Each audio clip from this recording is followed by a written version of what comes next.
जय हिंद साथियों। ई श्रम कार्ड पेंशन योजना जिसमें आवेदन करने के लिए आपको क्या करना होगा और आवेदन शुरू भी हो गया है, तो आपको कैसे इसमें आवेदन करना है इस वीडियो में पूरी जानकारी हम देने वाले हैं।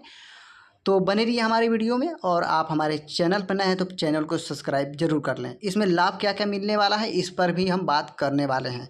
तो ई श्रम कार्ड पेंशन योजना के देश के करोड़ों मजदूरों को असंगठित क्षेत्र में काम करने वाले श्रमिकों के लिए एक बड़ी राहत भरी खबर है। केंद्र सरकार द्वारा संचालित ई श्रम योजना में एक बार फिर से नए रजिस्ट्रेशन की प्रक्रिया शुरू कर दी गई है। जिन लोगों ने अभी तक अपना ई श्रम कार्ड नहीं बनवाया है उनके लिए यह एक सुनहरा मौका साबित हो सकता है। 2025 में सरकार ने इस महत्वपूर्ण योजना को फिर से सक्रिय कर दिया है ताकि छूटे हुए श्रमिक वर्ग के लोग 1000 रुपये की आर्थिक सहायता, बीमा कवर और पेंशन जैसी अमूल्य सुविधाओं का लाभ उठा सकें। सरकार का मुख्य लक्ष्य यह है कि देश के प्रत्येक ज़रूरतमंद मजदूर को सामाजिक सुरक्षा के दायरे में लाया जाए। इसी महत्वपूर्ण उद्देश्य के साथ अब रजिस्ट्रेशन की प्रक्रिया को पूरी तरह से डिजिटल बना दिया गया है, जिससे किसी को भी सरकारी दफ्तरों या शिविरों में भटकना न पड़े।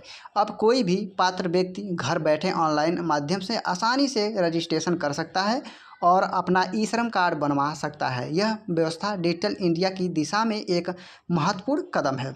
असंगठित श्रमिकों के लिए नए पहचान और सुरक्षा की बात करते हो, ई श्रम कार्ड रजिस्ट्रेशन 2025 केवल एक सामान्य पहचान नहीं है, बल्कि यह असंगठित क्षेत्र में श्रमिकों को एक नया पहचान और मजबूत सुरक्षा प्रदान करता है। इस कार्ड के माध्यम से सरकार उन लोगों को सीधा लाभ पहुंचा रही है जो अब तक सामाजिक सुरक्षा योजनाओं से वंचित थे। इसमें घरेलू कामगार, दिहाड़ी मजदूर, रिक्शा चालक, माली, सफाई कर्मचारी, निर्माण कार्य में लगे मजदूर, फेरी वाले, खेतिहर मजदूर और इसी तरह के अन्य व्यवसाय में से जुड़े सभी लोगों को शामिल किया गया है।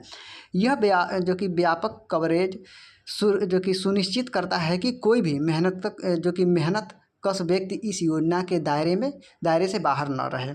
इस योजना के अंतर्गत पंजीकृत जो कि श्रमिकों को प्रतिमाह 1000 रुपये की नियमित आर्थिक सहायता प्रदान की जाती है। इसके साथ 2 लाख रुपये तक का दुर्घटना बीमा कवर और भविष्य में 3000 रुपये की मासिक पेंशन योजना का लाभ भी मिलता है। यह कार्ड विशेष रूप से उन लोगों के लिए एक मजबूत सहारा है जिनकी आजीविका का एकमात्र जो कि स्रोत शारीरिक मेहनत और मजदूरी है। सरकार की यह दूरदर्शी पहल समाज के उस वर्ग को सशक्त बनाने की दिशा में एक महत्वपूर्ण कदम है जो आर्थिक रूप से सबसे कमज़ोर माना जाता है। ई श्रम कार्ड के लिए आवेदन करने के लिए कुछ निर्धारित मापदंडों को पूरा करना आवश्यक है। सबसे पहली और मुख्य शर्त यह है कि आवेदन असंगठित क्षेत्र में काम करता हो और किसी अन्य सरकारी सामाजिक सुरक्षा योजना से जैसे कि EPFO या ESIC के अंतर्गत पंजीकरण न हो। आवेदन की आयु 18 से 59 वर्ष के बीच होनी और चाहिए और उसका भारतीय नागरिक होना अनिवार्य है। इसके अतिरिक्त श्रमिक की आय का मुख्य स्रोत दैनिक मजदूरी या दिहाड़ी का काम होना चाहिए। यदि आप इन सभी मापदंडों को पूरा करते हैं तो आप आसानी से इस लाभकारी योजना का हिस्सा बन सकते हैं। पात्रता की जाँच करते समय यह सुनिश्चित करना जरूरी है कि आवेदक के पास आधार कार्ड हो और उसका मोबाइल नंबर आधार से लिंक हो। बैंक खाता होना भी आवश्यक है। व्यक्ति सभी लाभ सीधे बैंक खाते में ट्रांसफ़र किए जाते हैं।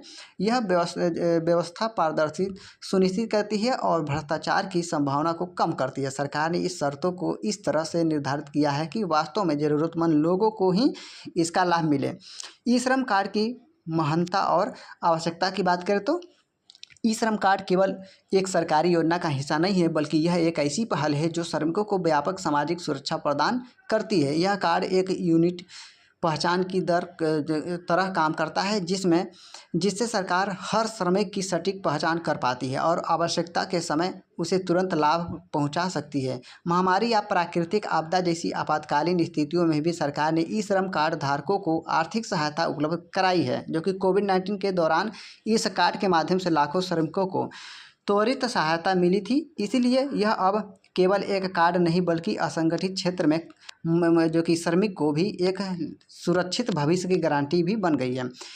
जो कि इस कार्ड की एक और महत्वपूर्ण विशेषता यह है कि यह श्रमिकों को एक राष्ट्रीय डेटाबेस में शामिल करता है, जिससे सरकार को श्रमिकों की संख्या, उनकी आर्थिक स्थिति और आवश्यकताओं का सटीक आकलन मिलता है। यह जानकारी भविष्य में बेहतर नीतियां बनाने में सहायता होती है। श्रमिक कल्याण से जुड़ी हर नई योजना में ई श्रम कार्ड धारकों को प्राथमिकता दी जाती है। इसी की उपयोगिता को और बढ़ाया है। ऑनलाइन रजिस्ट्रेशन की सरल प्रक्रिया की बात करें तो ई श्रम कार्ड के लिए ऑनलाइन रजिस्ट्रेशन की प्रक्रिया अत्यंत सरल और उपयोगकर्ता के अनुकूल बनाई गई है। सबसे पहले आपको श्रम मंत्रालय की आधिकारिक वेबसाइट पर आपको जाना होगा, जो कि श्रम मंत्रालय आपके स्क्रीन पर यहाँ पे दिख रहा है। ये रहा श्रम मंत्रालय का वेबसाइट। यहाँ पर जाना होगा, होम पेज पर रजिस्ट्रेशन ऑन ई श्रम कार्ड विकल्प दिखाई देगा, जिस पर क्लिक करना होगा। इसके बाद अपना आधार से लिंक मोबाइल नंबर दर्ज करना होगा और कैप्चा कोड भरना होगा। रजिस्ट्रेशन मोबाइल नंबर आने वाले OTP को वेरीफाई करने के बाद आप अगले चरण में पहुँच जाएंगे। अब आपको आधार से जुड़ी जानकारी जैसे नाम, जन्म तिथि, लिंक आदि भरनी होगी और UIDAI से स्वचालित रूप से प्राप्त हो जाती है। और इसके बाद शैक्षणिक योग्यता, कार्य क्षेत्र, आय का स्रोत, बैंक खाता संख्या और IFSC कोड जैसी आवश्यक जानकारी भरनी होगी। आधार कार्ड, बैंक पासबुक की स्कैन कॉपी और पासपोर्ट साइज फ़ोटो अपलोड करने के बाद फॉर्म सबमिट कर दें। रजिस्ट्रेशन पूरा होने के बाद आप तुरंत अपना डिजिटल ई श्रम कार्ड डाउनलोड कर सकते हैं। कार्ड निर्माण की समय अवधि और विवरण की बात करें तो ऑनलाइन रजिस्ट्रेशन पूरा करने के बाद ई श्रम कार्ड सामान्यतः 7 से 15 कार्य दिवसों के भीतर बनकर तैयार हो जाता है। डिजिटल कार्ड को तो रजिस्ट्रेशन के तुरंत बाद ही उपलब्ध हो जाती है, जिसे PDF फॉर्म में डाउनलोड किया जा सकता है। यह डिजिटल कार्ड सभी सरकारी कार्यों के लिए मान्य होता है और इसका उपयोग तुरंत शुरू किया जा सकता है। कुछ राज्यों में भौतिक कार्ड की प्रिंट होकर डाक द्वारा श्रमिक के पंजीकृत पते पर भेजा जाता है। यदि कार्ड बनने में किसी कारण से देरी हो रही है तो आवेदक पोर्टल पर जाकर एप्लीकेशन स्टेटस सेक्शन में अपने रजिस्ट्रेशन नंबर जैसी स्थिति की जांच कर सकते हैं। कार्ड मिलने के बाद यह जरूरी है कि श्रमिक अपनी जानकारी को नियमित रूप से अपडेट करते रहें। यदि नौकरी बदलती है, पता बदलता है या बैंक खाता बदलता है तो इसकी जानकारी पोर्टल पर अपडेट करना आवश्यक है। इससे भविष्य में मिलने वाले लाभों में कोई बाधा नहीं आएगा और सरकार ने यह व्यवस्था इसलिए की है ताकि डेटाबेस हमेशा सटीक और अद्यतित रहे। सरकारी योजनाओं से मिलने वाले व्यापक लाभ की बात करें तो ई श्रम कार्ड बन जाने के बाद श्रमिक को केवल 1000 रुपये की मासिक आर्थिक सहायता ही नहीं मिलती, बल्कि भविष्य में शुरू होने वाली किसी भी कल्याणकारी योजना में उन्हें प्राथमिकता दी जाती है। बीमा कवर, पेंशन योजना और कौशल विकास जैसी योजनाओं से जुड़ना भी आसान हो जाता है। दुर्घटना या मृत्यु की स्थिति में परिवार को तुरंत बीमा राशि मिल जाती है, जो आर्थिक संकट में बड़ा सहारा होती है। तो कई राज्य सरकारें भी समय समय पर ई श्रम कार्ड धारकों को जो कि राशन, नगद सहायता, मुफ्त इलाज और शिक्षा जैसी अतिरिक्त सुविधाएं प्रदान करती हैं। इसके अलावा ई श्रम कार्ड धारकों को विभिन्न सरकारी योजनाओं में आवेदन करते समय प्राथमिकता मिलती है। आवास योजना, शौचालय निर्माण और गैस कनेक्शन, अन्य कल्याणकारी योजनाओं में लाभ पाना आसान हो जाता है। यह कार्ड श्रमिकों की पहचान एक मजबूत प्रणाली है जो विभिन्न सरकारी और गैर सरकारी संस्थाओं द्वारा स्वीकार किया जाता है। इससे श्रमिकों को समाज में एक सम्मानजनक पहचान मिलती है और उनका आत्मविश्वास बढ़ता है।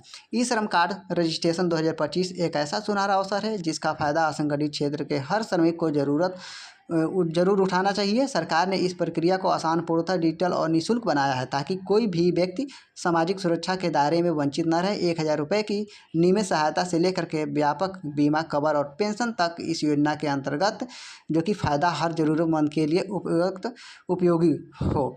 यह योजना न केवल तत्काल आर्थिक प्रदान करता है बल्कि दीर्घकालीन सुरक्षा भी सुनिश्चित करता है। यदि आपके अब तक ई श्रम कार्ड नहीं बनाया है तो बिना किसी देरी के आज ही रजिस्ट्रेशन कर ले और भविष्य में आने वाली हर कल्याणकारी योजना का हिस्सा बनने। यह केवल एक कार्ड नहीं है बल्कि एक मजबूत पहचान है जो आपके सुरक्षा और सम्मान जीवन जीने की गारंटी देती है। श्रमिकों से अनुरोध है कि वे अपने साथियों को भी इस योजना के बारे में बताएं ताकि अधिक से अधिक लोग इसका लाभ उठा सकें। तो हम आपको बात करते हैं, यह वीडियो सामान्य जानकारी के लिए तैयार किया गया है। ई श्रम कार्ड योजना के नियम, लाभ और पात्रता मापदंड समय समय पर बदल सकते हैं। नवीनतम और सटीक जानकारी के लिए कृपया श्रम मंत्रालय की आधिकारिक पोर्टल पर आपको जाना होगा, जो कि आपको स्क्रीन पर यहाँ पे देखिए दिख रहा है। यह रहा वेबसाइट, यहाँ पर देखें या अपने नज़दीकी कॉमन सर्विस सेंटर से संपर्क करें। किसी भी सरकारी योजना का लाभ लेने से पहले अधिकारी स्रोतों का पुष्टि करना बहुत ही ज़रूरी हो जाता है। तो ये रहा कुछ महत्वपूर्ण जानकारी और अपडेट। यदि आप हमारे चैनल पर अभी नए हैं और वीडियो को देख लिया है पूरा तो चैनल को प्लीज़ सब्सक्राइब जरूर कर लें। मिलते हैं अगले वीडियो में न्यू वीडियो के साथ, तब तक के लिए जय हिंद, वंदे मातरम।